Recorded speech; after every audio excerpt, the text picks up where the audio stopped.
For episode number 5 of Lost and Found, we are talking about Michael Bay's 2005 sci-fi action adventure, The Island, which was a gigantic box office bomb with mediocre reviews. I would give thumbs up to the first movie you're talking about, the first half of this kind movie. of like Gattaca. But I'd give thumbs down to the second half, and the second half's a little bit longer, so I am giving this movie thumbs down. Pop Top, this was your choice, and tell us a little bit about The Island. It's Michael Bay. It's got all Michael Bay's Bayisms. The go-tos, the Bayism. I think they call it Bayos or something. Anyway, so you have really good-looking actors playing the leads. You have low shots, a lot of cut shots, explosions, product placement. Now, I have to say this. First of all, it's nice to know that in the future, product placement is alive and thriving. Oh, yeah. This movie is just, riddled with it. The 360 spin around the heroes. Tons of GM products. Huge disparity between filters. Like, there's a lot of oranges and blues and lens flare. I mean, he doesn't get as much as JJ, but he gets something in there. It is basically in the near future. There's cloning, but they found out that it's cloned for rich people for organs and whatnot. But they found out that the cloned organs don't stay alive unless they have something to do. We discovered that without consciousness, without human experience, motion, without life, the organs failed. So they have these alive clones that think that they're in some sort of underground shelter, and when they win the lottery to go to the island, that's when they get cut up. Hello? It's an okay movie. It's got Ewan McGregor and Scarlett Johansson. We'll be saying his name wrong the entire review. I know it's Ewan. I mean, come on, he's Obi-Wan Kenobi, but right.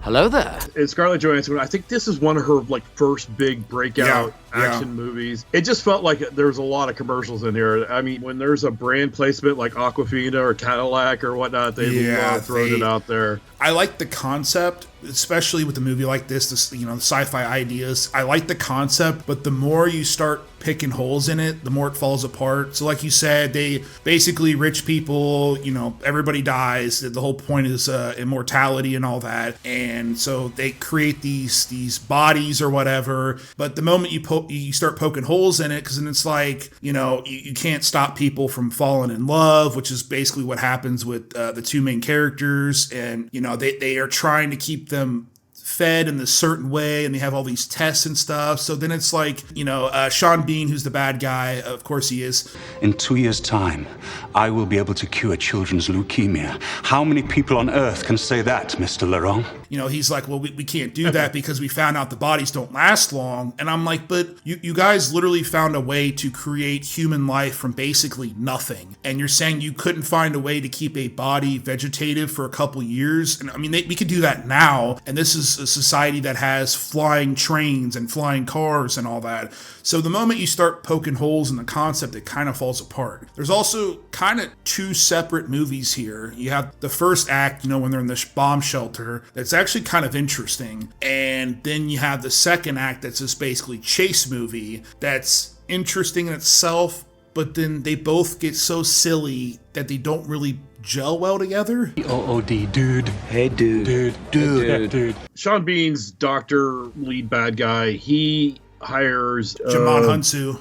Thank you. I always butcher his name too. Who's a great actor, and he played a great role in here as basically he was the lead of this mercenary group that was hired to take them out. Right. But there's always these things in these movies where the cops are they're so out of the way that these guys are wrecking an entire city to get these two people, and the cops are just getting. Yeah, he said something when they're during this gigantic chase sequence. I mean, it's gigantic. It's full of some crazy stunts, but in typical Bay fashion, goes on way too damn long, and you can't even feel it to it. There's one point where you're like, oh, it's over, and then they have this jet flying pack thing that just gets ridiculous. But Djimon Hounsou's character at one point says, there's no way to get our fugitives quietly. You need to take them out. And it's like, you just destroyed half of LA.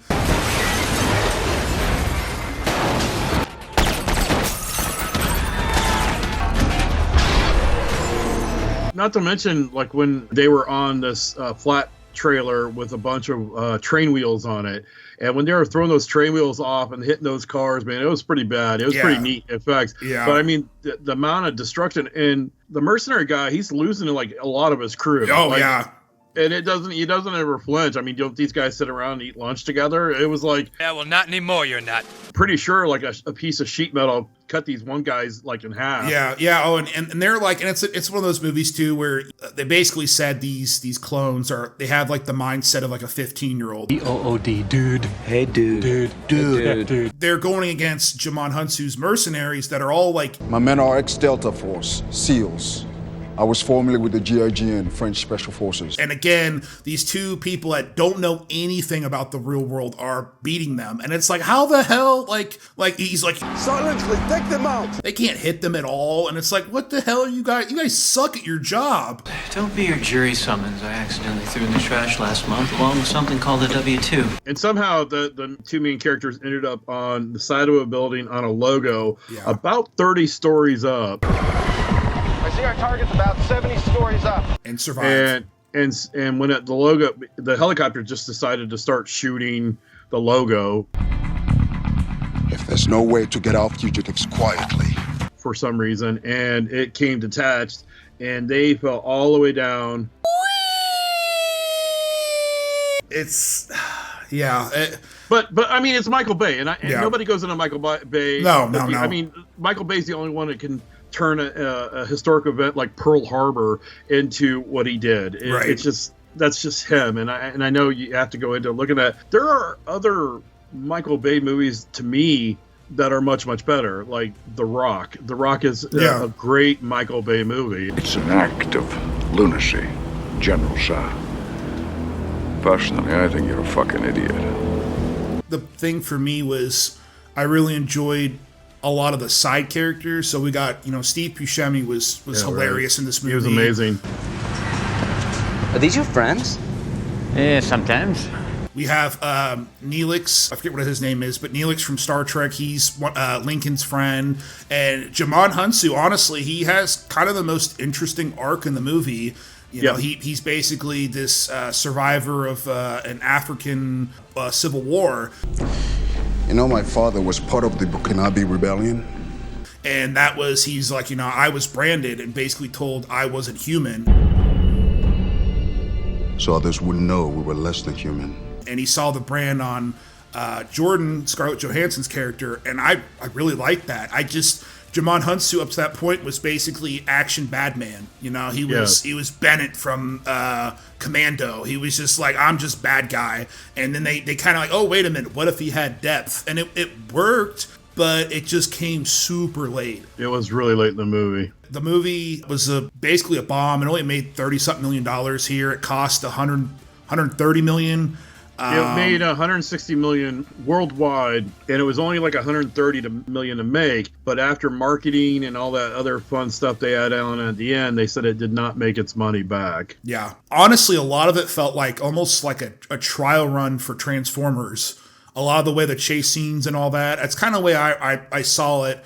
Yeah, his use of filters in the desert. Yeah. And, like from the inside the facility where they kept the clones, they used like two different camera filters. Yeah. And Bay continues to do that when he's showing like where they had Megatron held up to the chase scenes in the desert and stuff. So, yeah, it's definitely, I would agree, it was probably a trial run. Yeah, and then you have he does the door frame thing too. He did that in Bad Boys, where you have the split wall where the camera goes between the walls, and when Ewan was hiding behind the wall and they cut over and the camera slide through. They did that in Bad Boys when they were fighting the one house. It's Ewan McGregor. I'm sorry. Hey, I'm missing a left shoe. When he meets his doppelganger, his actual self, the actual Lincoln. That was really well done because you immediately do not like that one. What are you doing in my house? The Scottish version, him, it's hilarious.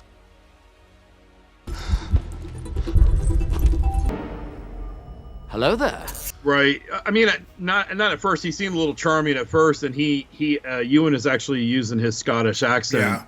Why do we sound different? I'm from Scotland. I'm from Scotland. Hey, look, you're creeping me out enough without that. At first, he seemed like a good guy, and then you find out he's not really a good guy at all. I'm sorry, I'm not ready to die. There was a stark, almost, a really good use of science fiction when you find out one of the clones was pregnant. Yeah. And she gave birth, and she was one of the ones that Ewan's character saw die. She gave birth to the baby, and then they euthanized her, and they took the baby to her actual person waiting in the waiting room. They handed the baby. She's like, oh, my baby. And they're like, oh, my God, they're using these for surrogates. Yeah. As well. And I'm like, oh, that was so dark.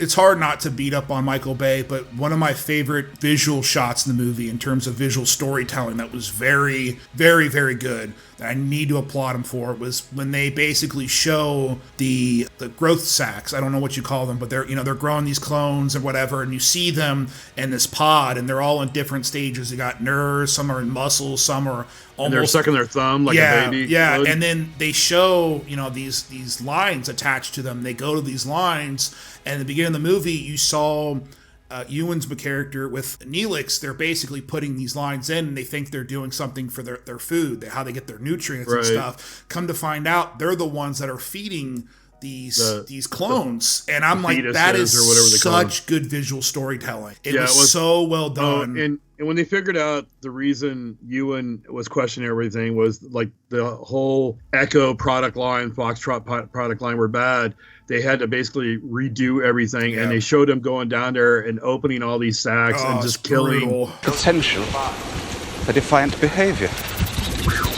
What are you suggesting?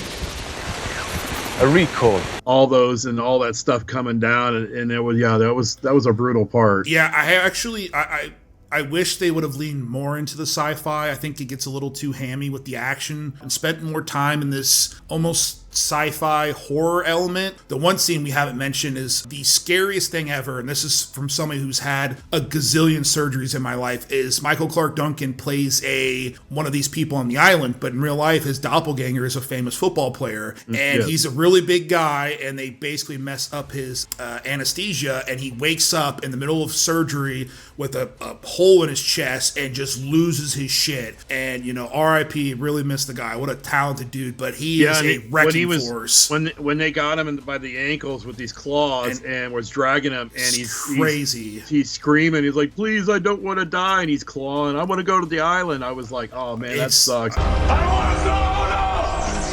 want to go to the island. You're Brian. Like he was literally like clawing on the ground, and you see a guy Michael Clark Duncan was a gigantic human being, and he's like begging for mercy, and it's like, holy shit! Smoke if you got him. I wish we got a little bit of more of that, and I know that's what Bay's selling point is. You probably could have reduced the budget, helped the movie out a little bit more. Hey, I'm missing a left shoe. As we always do, Lost and Found. Lost, you just leave it to the streaming unknown. Found, you go and find it on a Saturday afternoon. Pop Tot, where are we putting this one? I'll just say it with a caveat. If you have not seen this movie, I would give it a watch. Close. It's typical Michael Bay. It fits in with all of his rest of the Transformers, Bad Boys. If you have seen it, I would definitely put a decade or two between the two before you looked for it. It's okay, and there was definitely pacing issues, and I was getting there was at points I was a little bored. I agree. I think some of the performances are really good. Some of the directing's good. The chase scene gets pretty crazy and then gets stupid. It's about 2 hours and 20 minutes. It probably should have been just 2 hours. If you've already seen it recently, I probably wouldn't return to it. But if you want something like this, and this had to go through your brain, if you want something like this, check out the Apple TV show Silo, because I feel like the guy that created Silo said, I can do this idea better, because this and Silo have so many similarities. It's insane. And I mean, we could probably do a whole different video about it. Yeah, I mean, Silo is easily one of my favorite science fiction shows in the last 5 or 6 years. It's excellent. And there's so many similarities there. It's crazy. When I watched that final scene and we're getting off, when I watched that final scene, I texted you. I'm like, I have tears in my eyes and goosebumps on my back. Yeah. It was a good show. Yeah, so if you want something very science fiction with a lot of overhanging themes and stuff you could figure out, I would check out Silo. Some mysteries are best left unsolved.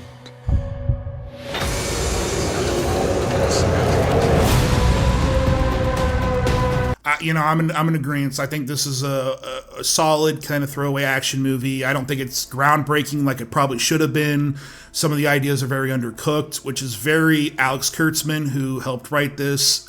But yeah, let us know what you guys thought. Did you guys enjoy this one? Did you guys And as usual, be sure to leave us your recommendations. It always helps. And thank you guys so much for watching, and we'll see you on the next one.